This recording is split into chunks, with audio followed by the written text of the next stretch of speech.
I grew up in a family with a modest income. My parents held decent jobs, but with 4 siblings and me to support, we often faced financial challenges. Wearing hand-me-down clothes and eating budget-friendly meals was simply part of our everyday life. Thankfully, we had a house that my grandmother had passed down to my dad, providing us a stable home in a friendly neighborhood filled with families of varying income levels. The house next door sat empty for years until a new family moved in. Their son, Benjamin, who was my age, quickly became the only other kid in our area. Although Benjamin was homeschooled and I attended public school, our families arranged for us to spend time together, and we became inseparable friends. As I navigated social situations at school, I shared tips with Benjamin, which his dad, Henry, found invaluable. Over time, Henry recognized the need for Benjamin to experience a well-rounded education, especially in relation to their family business. As Benjamin flourished with our friendship, Henry began to see the positive impact of a more varied learning experience. He often expressed his gratitude in unique ways. Henry, a man of few words, never directly thanked me. Instead, he would send me home with abundant food for my family and surprise me and my siblings with small gifts on our birthdays or other special occasions. However, not everyone was pleased. Emily, Benjamin's mother, grew increasingly uncomfortable with how generously Henry treated me, believing it unfair to their son and too indulgent toward the neighbor's child. She voiced her discontent through snide remarks and attempted to discourage Henry from showering me with gifts. Yet, her efforts often backfired, as Henry would respond by giving me even more, almost defiantly.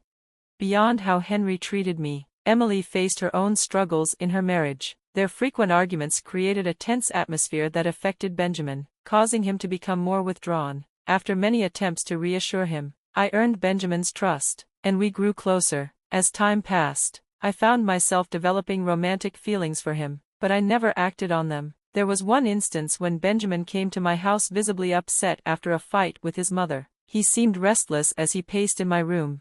"What's wrong? You seem really upset. You know you can talk to me, right?" I asked gently. "I know, but there's something I'm not sure I can share," he replied, his voice heavy. "You don't have to tell me everything, but if you feel up to it, just share a little. Sometimes, talking helps," I encouraged. "It's about my mom. We had a huge fight. I couldn't take how she treated my dad anymore, and I lost it. She said something really hurtful, and that's why I'm so upset." "I'm really sorry to hear that. Do you feel comfortable sharing what she said?" "It's too painful. I'd rather not get into it. Families are complicated, but they're still family. Try not to let anger ruin your relationships with them. Give yourself time to process your feelings." "Thanks for being so supportive, Kathleen. You always know how to comfort me," he said, a small smile breaking through his distress. At that moment, I believed it was best for Benjamin to remain close to his family, trusting that they had his best interests at heart, despite their flaws. If only I had known the deeper truths, I would never have encouraged him to forgive and stay close to them, especially his mother. As time went on, we both graduated high school and enrolled in the same college. Benjamin chose to take online classes while I attended campus. Having worked since I was 15, I had saved enough to rent my own apartment with some help from Henry. Moving out allowed Benjamin and me to spend more time together away from our families. Eventually, we both admitted our strong feelings for each other, and after an awkward but heartfelt confession, we officially became a couple. My parents were thrilled, but Benjamin's parents had mixed reactions. Henry offered a calm congratulations, while Emily showed her disapproval with a grunt. We decided not to dwell on her reaction and focused on our new relationship. After college, Benjamin proposed, and within 2 weeks, we were married. At that moment, I felt like I had everything. My childhood friend was now my husband, always there for me, and I loved him wholeheartedly. However, shortly after we tied the knot, Benjamin began to travel more for work. Concerned about my being alone, he suggested that I move in with his parents. I was hesitant, but he did his best to convince me. "I'm not sure about living with your parents. Your mom and I don't really get along," I replied, "but think about it, we could have our own space, a whole floor just for us, complete with our own kitchen. I want you to feel secure, and being close to my family would ease my mind. It would be like having our own place but with the option of them visiting or me visiting them. Please consider it. It could help improve your relationship with my mom." "Okay, if it means that much to you, I'll give it a try. I just hope it doesn't cause any issues between us." Thanks, love. I'll do my best to make sure everything goes smoothly. I agreed to his request because I wanted him to feel at ease when he couldn't be with me. Having some personal space also reassured me, knowing my parents lived nearby if I needed them. However, once I moved in with his family, I quickly realized that Benjamin hadn't been completely forthcoming. I wouldn't have the house to myself. I was stuck sharing it with his mother, Emily. Whenever Benjamin traveled for work, he followed his dad's orders, leaving me alone with a woman who didn't particularly like me. Thankfully, Emily's disdain mostly manifested in the form of occasional snide comments. The worst part was when she would ask about my food preferences and then deliberately fail to prepare anything for me. Often exhausted from my own job, I'd either whip up a quick meal or resort to takeout. As long as I kept to my room, things remained uneventful. That was until one day when Benjamin asked me to rummage through his office to find and scan a specific file for him. As I sifted through his cluttered drawers, one in particular caught my attention because it felt different. When I touched it, I noticed it was less full than the others, with a hidden compartment at the bottom. Though I knew I shouldn't pry, curiosity overwhelmed me. I opened it and found a file that intrigued me, a paternity test showing that Henry wasn't Benjamin's biological father.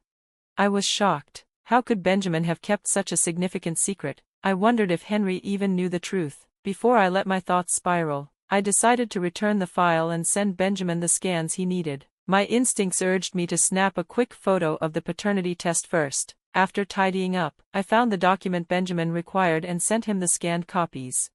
Back in my room, I tried to push aside the unsettling details and hoped to discuss them with Benjamin face to face. Suddenly, there was a knock on my door. Emily walked in, her expression tense, and accused me of uncovering their hidden truth. I admitted I had, and she revealed that Henry was unaware, emphasizing his obsession with having a successor. Emily defended her actions, claiming Benjamin was complicit in the deception, having grown accustomed to their way of life and unwilling to let it go. "Are you really convinced this is okay? What if I tell Henry?" I challenged her.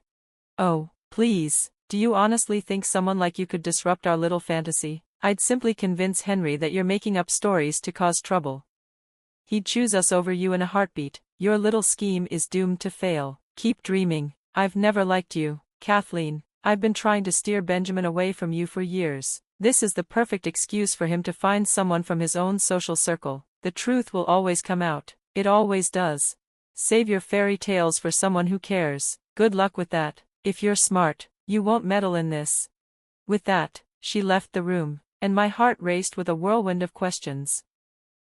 The revelations about Benjamin and Emily left me feeling deeply betrayed. Emily had never hidden her disdain for me, but I never anticipated her going so far as to deceive me like this. What hurt the most was Benjamin's betrayal. How could he deceive the person who raised him? How long had he known? Did he feel any guilt? I also feared he might choose to side with Emily and abandon me. That night, sleep eluded me as my mind spiraled with questions.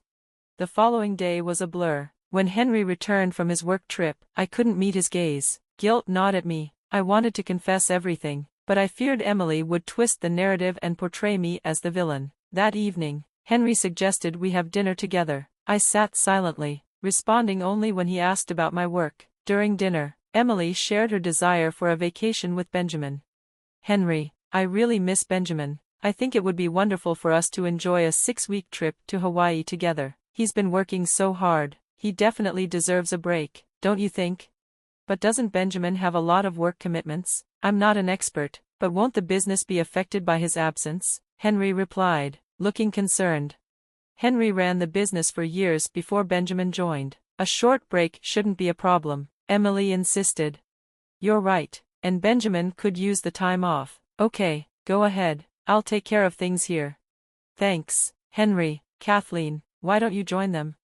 "Oh, that won't work. It's supposed to be a special time for mothers and sons. Plus, it might feel awkward, like I'd be intruding." "What do you think, Kathleen? Want to come?"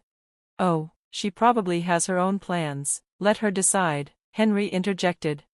I was about to voice my discomfort when I suddenly felt a sharp kick to my shin under the table. Looking up, I met Emily's stern gaze. I wanted to speak out, but I knew it wouldn't change anything. Feeling trapped, I concocted a clever plan. I would speak to Henry when they weren't around. So, I stayed silent, nodding along as if I were fine with the trip. Emily looked pleased. and Henry gave her the green light. Later that evening, I called Benjamin. "Are you going on the trip with your mom?" I asked. "Yeah, I don't really have a choice," he replied, sounding resigned.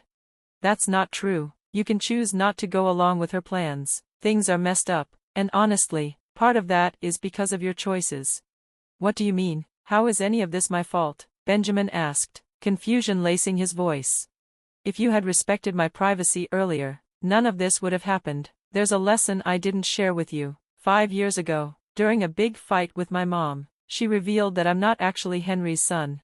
I thought about telling Henry and even hinted at it to my mom, but she dismissed it, warning it could lead to us being kicked out, so we're stuck keeping this secret. Now that you know, I can't keep you in my life anymore." He hung up, leaving me in shock. I couldn't believe that the person I cared for could be so heartless. Was this who he always was, or had he changed due to greed? I cried myself to sleep, struggling to comprehend how our 5 years of friendship and love had unraveled into something so painful. It felt as though I had been nothing more than a replaceable friend to him.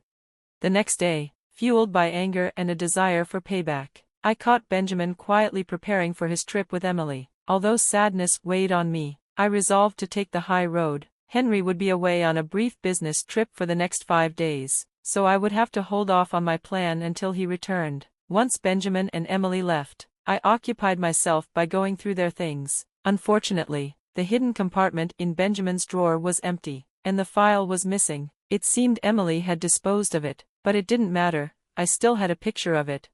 As I waited patiently, I gathered evidence of what Benjamin and Emily were up to. I stumbled upon Benjamin's secret Instagram account, where he shared stories of going out with various women and thanked his mom for introducing him to these amazing ladies. Despite my heartache, I took screenshots of each post. Armed with this proof, I called Henry and urged him to come home immediately. Just as he promised, he arrived by 8 p.m., looking anxious and concerned.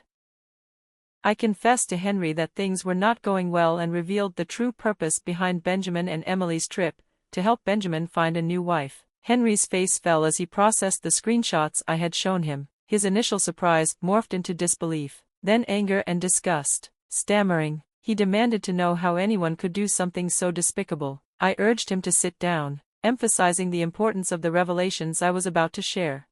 Holding up a printed copy of the images, I laid the evidence before him. He sat in silence, grappling with the shocking truth. As I hesitated to share everything I had discovered, I watched his expression shift from shock to fury. Without a word, he quickly called his bank to stop his credit cards, realizing Emily and Benjamin relied on those for their trips. He also canceled Benjamin's work card, leaving them financially stranded. Once he dealt with the immediate threat, Henry's anger began to simmer down. I apologized for unloading so much at once and expressed my regret. He reassured me, saying he never imagined Emily would stoop to such depths. He was grateful to have uncovered the truth while still retaining control of the business. Concerned that Emily and Benjamin might return, Henry decided to end his marriage with Emily and asked both of them to leave the house. I supported his decision and suggested that he file for divorce from Benjamin as well. However, he insisted I stay, expressing his desire to pass down the business to me as if I were his own daughter. The following days were a whirlwind of sadness and anger as we proceeded with the divorce. Ignoring repeated attempts from Emily and Benjamin to contact us, Henry took steps to ensure our safety, obtaining restraining orders against them. When Benjamin finally reached out, he accused me of betraying him by telling Henry everything. I denied his claims, assuring him I had proof of his mother's and his deceit. He couldn't believe I had evidence and labeled me as heartless. As the weeks passed, Henry and I finalized the divorce. We gathered Benjamin and Emily's belongings and gave them 2 months to retrieve their items from storage. I left my job to join forces with Henry, determined to leave the past behind us. Despite the difficulties, we found comfort in each other's company. Finally, I opened up about my experiences, urging everyone to choose the right path no matter the obstacles, for you never know how life might repay your choices.